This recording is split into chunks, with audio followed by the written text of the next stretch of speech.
imagine not even banging and just walking to the bus stop to catch the school bus to go to school, and motherfuckers driving up, rolling up on you, hopping out with screwdrivers and shit like that. You know, where you from? I ain't from nowhere. Yeah, fired on. You know what I mean? All type of shit.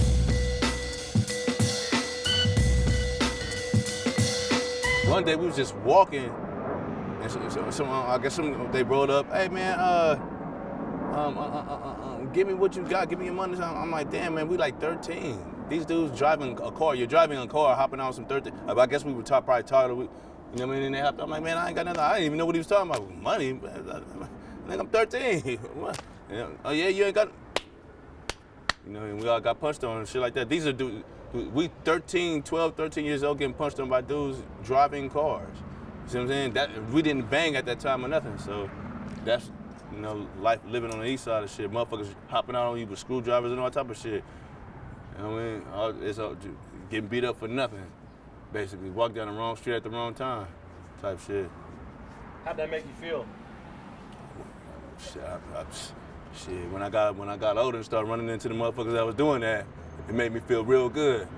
You know what I mean? Started getting older, and now I'm getting taller. And now at one point I was 233 pounds. You know what I mean? And I'm running into the same dudes. I'm like, oh, you ain't even know, you know. And then, you know, I'm not gonna. Revenge time? Yeah, revenge time like a motherfucker. Like, you know what I mean? Like I don't go around just bullying motherfuckers, because I know from my experience, like it's been dudes that was young that that grew up to be killers. And I was like, well, I'm so glad I kept it cool with that dude. That nigga like this tall now. You might smack up the wrong little homie. Yeah, and get your ass killed. Yeah. But it's through my experiences, that's how I learned to respect the young cats. What time are you coming in bed, baby boy? You almost let me call you out your name. Yeah, everybody going through it. Yeah, it seems like this block is everybody going through it. Yeah, we're on the 104th Street. Do you ever cross paths? Like, do the police pull you over and try to harass you, or they pretty much leave you alone now? Yeah, they don't fuck with me, but ever since I did this, the last interview, they be like, hey man, what's going on with the rap shit? Hey man, what's going on with the rap shit? I was working at doing security at the LAX Hilton at one point, and it was a dude from I guess he was an Ontario sheriff, right? So I was standing out there doing my job, and he walked past. He was like, hey man, what's your name? I'm like, man, my name, and I told him my name or whatever. He's like, nah. He was like, you rap, don't you? But he got that from, I guess he started listening to my music after he seen the last interview that we did. So that shit helped out a lot. But you also just confirmed that the police are watching everything online. Yeah. So they go, yeah. I told you the feds came to my door. Yeah. I think that was on your post too. I guess I guess you had a clip from the last interview we did, and then one of them was posing as I think his shit was like Bomped and Scat or some shit like that. But the way he was talking, I could tell this ain't no bumped and nothing. This like a cop or something. So that's why I said, instead of worry about what the fuck I'm saying on streetgames.com, why don't you go try to figure out some of the monster murders that I've been like, you know, I just said some bullshit like that, right? Yeah. And then the next day they was like, that's how I found out the FBI watched that shit. It ain't the police, it's the Federal Bureau of Investigation. So yeah, let's talk about that for a minute. They actually came to your door and very next day and left you their business card. Yeah, see, I could see out, but they can't see in. So like, yeah, they asked where I'm at. I'm like, oh, he's not here. Well, they're like, who is this? Oh, this is his brother. Hey, could you come outside? I'm like, nah. Then I closed the door, but boom. And I went to go handle my business. I came back to the door like 5 minutes later, and I opened the door. They're still at the door. But anyway, to make a long story short, he's like, could you open the door and grab this card? I'm like, nah, just leave it on the door. But to make a long story short, that's how I know that it's not the police watching it. That's the FBI. You know. Did you want to know what the heck they were there for in the first place? Well, they was there because I left that comment under the shit. Yeah, well, we want to talk to him about some things he said on Instagram. Well, there ain't nothing else I said on Instagram, but some shit about it. I just said some bullshit like, yeah, man, you know, you need to go investigate them killers. You never pinned the. They got hot about that. To keep it real, I don't let that shit bother me. If I respond back, it's just fun and games for me. The main thing I be worried about is when I go out in public or whatnot, and I have different people approach me because I don't know what's going to happen. One time I was in the club, it was a dude like this tall, kind of big dude, right? And he just, I was sitting there minding my own business, and I happened to go by myself, And I'm sitting there walking around. I'm like, okay, I keep noticing there's somebody following me. So let me just go over here. And then that's when I knew for sure that the dude was following me. So when I get outside, I mean, it's a big. I'm like, oh, here we go. So the dude walk up by me. I'm like, what's going on, bro? He's like, he asked me where I'm from. I told him where I was from or whatever. He told me where he's from. And then he was like, man, I follow your music. So it turned out to be a good thing. But he followed me from the streetgames.com shit. That led him to my music. But that'd be the main thing. I'd be worried about these dudes coming out the blue, like running up on me and shit. I got a Wikipedia. I didn't even know I had that. It might not mean shit, but I got one. All right, let's talk about your name. Where did you get Mr. CR from? Well, I just cut a show. You know, they call me C-Rag from over here. Okay. So I just cut a show, see Mr. CR. I didn't want to be like, yeah, Mr. C-Rag, and they'd be like, oh man, what the fuck is that? I'm not listening to that shit. You know, a lot of guys from the hood, when they rap, they kind of use a different name. Yeah. Why is that? I believe a lot of people don't want to incriminate themselves too, in a sense. You know what I mean? You got some dudes from some hoods, they got like 4 or 5 different gang names. I'm like, man, you baby this, Tony this. You know, I guess for the most part, they don't want to incriminate themselves. For me, I just didn't want to. Yeah, big Mr. C Rag Loco. Like, nah, rapping. Let me just cut that short. They're trolling the internet. Yeah, but ain't nothing wrong with that. I mean, they policing the internet. You just gotta be smart enough not to post nothing on there that's going to incriminate yourself. That's why I tell dudes, people be on there, oh man, I got lean for sale. Niggas be online talking about I got lean for sale. Pointing guns and shit like that. Well, shit, when they decide to come get you, they gonna come get you. I guess people be thinking I be lying when I be telling them that they actually came in my door. So I want to talk about your music. You've put out a lot of songs, tapes. What's one of your favorite tracks that you've recorded? Okay, one of my favorite ones is one we just dropped recently. I'm featured on this guy named Joe Tavi Party, and it's called Watching You, and it's out right now. It's Joe Tavi Party, Watching You, featuring MISTERCR. That's one of my favorite joints right now because I like the beat, and I was actually singing on the hook, and I like how it came out. You were literally singing? Yeah, like singing, not just rapping, singing on the hook. This shit came out pretty cool. Now, which is one of your most viewed or most popular songs you recorded? To keep it real, it's that it's titled Hustler Crip. That's I guess that title is drawing a lot of attention. And when did you release that? So that was some years ago. Yeah. But it's still people still gravitating toward it. I guess it's the title. I got a song with Trey D from the Eastsiders. I got a song with this dude named Twin Gambino, he from Mobb Deep. I got I've done interviews and freestyle sessions with I got one with, online with Razcast. And I work with a lot of people, and been around a lot of people too. I've ended up meeting damn near every rapper that I admired and grew up listening to. Fuck with this music shit. And who were some of the ones that you were very excited to meet? None of them.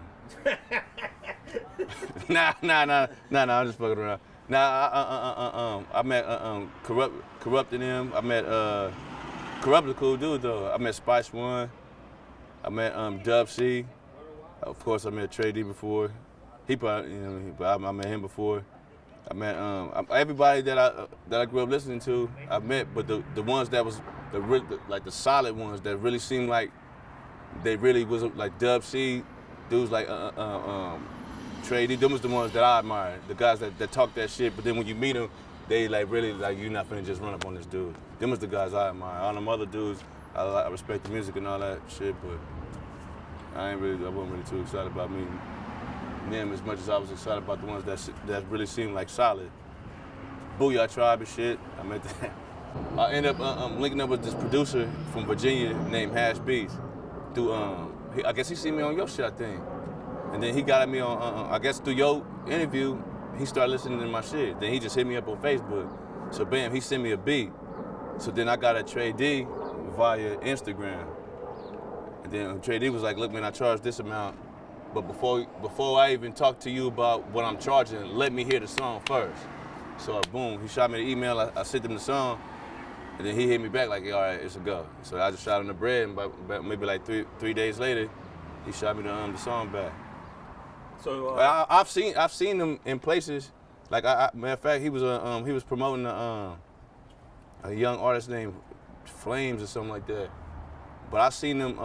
We went to the Beachside Radio. We was all up there together. But I never walked up to him and told him like, yeah, man, you know, I got the song with you. I just left it at that. I'm like, let me get myself up to par to whereas these people will know who I am without me having to do all that. Then you know what I mean. Yeah, but I don't want to look like no dick rider or nothing like that. So maybe that shit. So were you satisfied with the final result of the song? Yeah, that shit hard. That shit hard as a motherfucker. But no video with it though. No. Yeah, I was supposed. I hollered at him a year or two ago, and I was supposed to shoot him the bread to appear in the video. And he said he was down with it too, but I kind of flaked on my end because I had a lot of personal. You know, I just had a baby and shit like that, and then I was some job shit and all that type of shit. But it was certain circumstances that I wasn't able to focus on that at that period, at that point in time or whatnot. I'm not even really right now. I'm not even really tripping up collaborating with nobody. To keep it real, I'm not even tripping off that shit.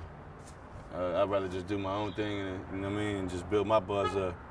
I don't give a fuck about collaborating none of these niggas. Yeah, I heard. This Hustler Crip.